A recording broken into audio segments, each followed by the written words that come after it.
Just in case you're not familiar with Durston, they're a jewellery tool-making company founded in the UK, most famous for making my very favourite and most treasured tool, the rolling mill.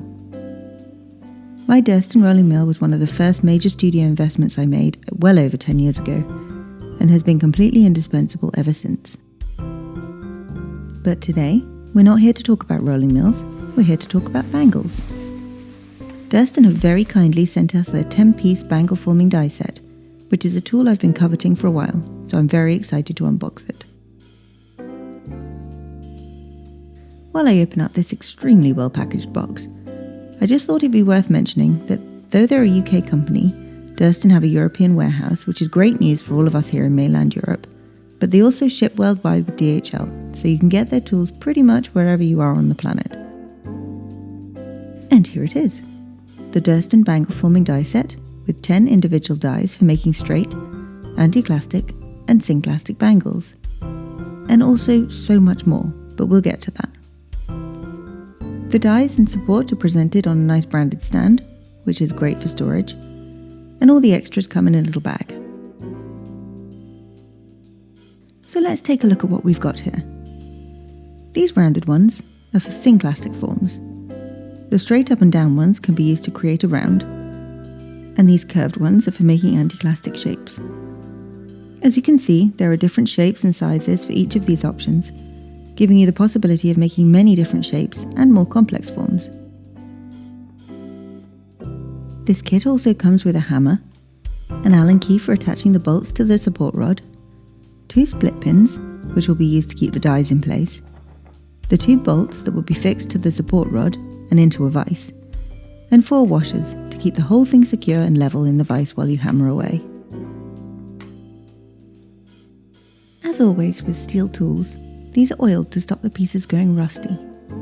It's pretty sticky, so before we put this all together, I'm going to remove the oil with a little white spirit and kitchen roll until they're all nice and clean and dry.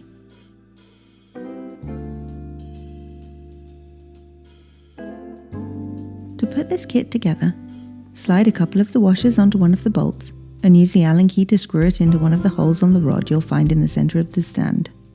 Repeat this with the other bolt so that they're both fixed in place. The purpose of the washers are to hold the rod straight and in place during hammering, so the bolts need to be adjusted so that the top washers sit on the top of the teeth of your vise, while the bottom washers sit just below. There's nothing more irritating than a steak that moves about in a vise when you wallop it, so I'm very grateful for this detail. Once the rod is in place, the dies can be easily slid on and off each end of the rod and secured in place with the split pins. As always with Durston, this tool has a quality feel to it, and these dies are beautifully made, polished, and ready for use straight out of the box. So, what can you make with this lovely looking tool? Well, it's billed as a bangle forming tool, so you can use it to make anticlastic, synclastic and regular bangles. And because the dies come in 2 sizes, it's also perfect for creating cuffs with that classic oval cuff shape. But over and above, and what it doesn't advertise, is that it can actually be used for so much more. You can use it for napkin rings of all kinds, trinket boxes, anticlastic bases for silver bowls, hooped earrings, and so many more projects. So, if you'd like to know the plethora of silver pieces we can make with this tool, please do follow along, as we'll be covering a bunch of them in upcoming videos and online courses. But today, we're sticking to a classic, and one of my favourite designs, the silver anticlastic bangle. Starting with a strip of silver sheet, use the larger of the flat steel dies and a rawhide mallet or a nylon hammer to turn that sheet into a round, or something thereabouts. It doesn't have to be perfect at this stage. The most important thing with a classic anticlastic bangle is the join.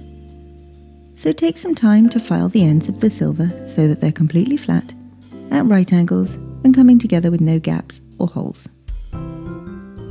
This join is going to get a really good wallop once it's soldered, so it's important that the join is really strong. Once it's ready, solder it with hard silver solder and pop it in the pickle. Once pickled, Round it off on the large straight die with a rawhide mallet and tidy up the join until it's completely disappeared and you can no longer see it.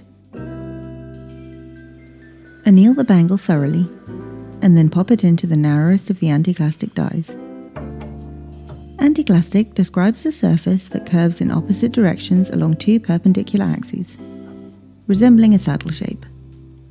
So, using the anticlastic forming hammer that so helpfully comes with the bangle forming set, hit the center line of the silver all the way around, which will force the silver into the groove, creating the anticlastic form.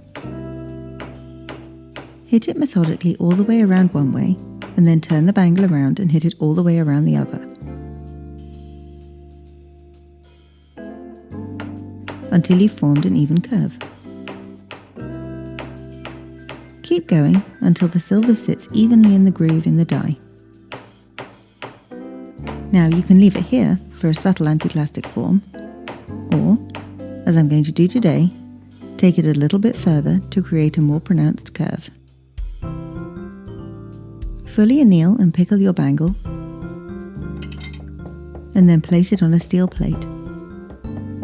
Use a nylon hammer to gently tap the edges of the bangle all the way around. As you hit the metal, it will move over a little at a time, creating a more pronounced curve. Repeat with the other side until you have an even shape all the way around. Now all that's left to do is to even up the edges with a flat file, before polishing the bangle inside and out to bring it to a high shine. And voila! A perfect silver classic anticlastic bangle made using the Durston bangle forming die set.